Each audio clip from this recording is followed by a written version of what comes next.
इंसान बनो। मैं अपने दोस्त के साथ फेमस लस्सी की दुकान पर बैठा था। हमने लस्सी का ऑर्डर दे दिया। कुर्सियों पर बैठकर हम सभी यार दोस्त हंसी मजाक कर रहे थे। दुकानदार हमारा ऑर्डर तैयार कर रहा था।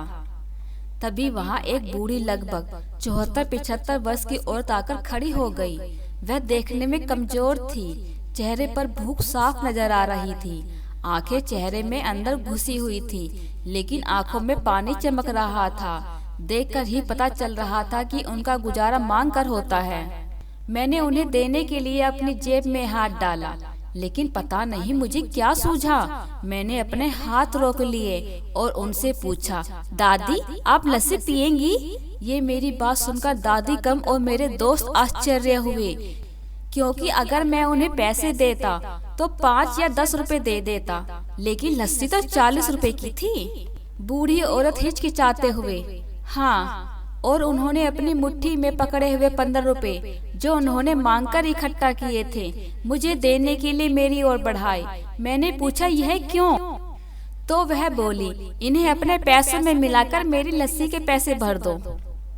उन्हें देखकर मैं भावुक तो पहले ही हो गया था, पर उनकी बातें सुनकर मेरी आंख और गला दोनों भर आए। मैंने दुकानदार को एक लस्सी बनाने के लिए कहा। मैंने दादी के पैसे नहीं लिए, इसलिए उन्होंने अपनी मुट्ठी वापस भींच ली। सबको लस्सी दे दी गई। मैंने अपनी और दादी की लस्सी के गिलास उठाए और एक दादी को और एक मैं अपने दोस्तों के साथ कुर्सी पर लेकर बैठ गया और दादी वहीं पर हमारे सामने जमीन पर बैठ गई। मैं अपने आप को बहुत ही लाचार और गरीब महसूस करने लगा, क्योंकि दुकानदार मेरे दोस्त और बाकी के ग्राहक कहीं कुछ बोल न दें। इसलिए मैंने बेचारी दादी को कुर्सी पर बैठने के लिए नहीं कहा।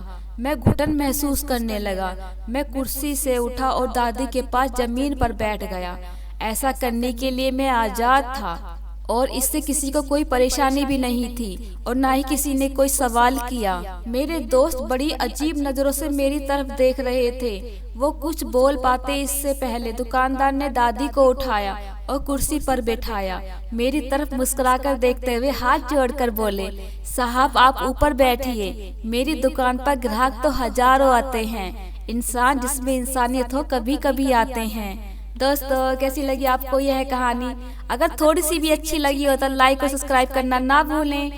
फिर मिलते हैं एक और अच्छी कहानी के साथ। तब तक के लिए बाय बाय, धन्यवाद।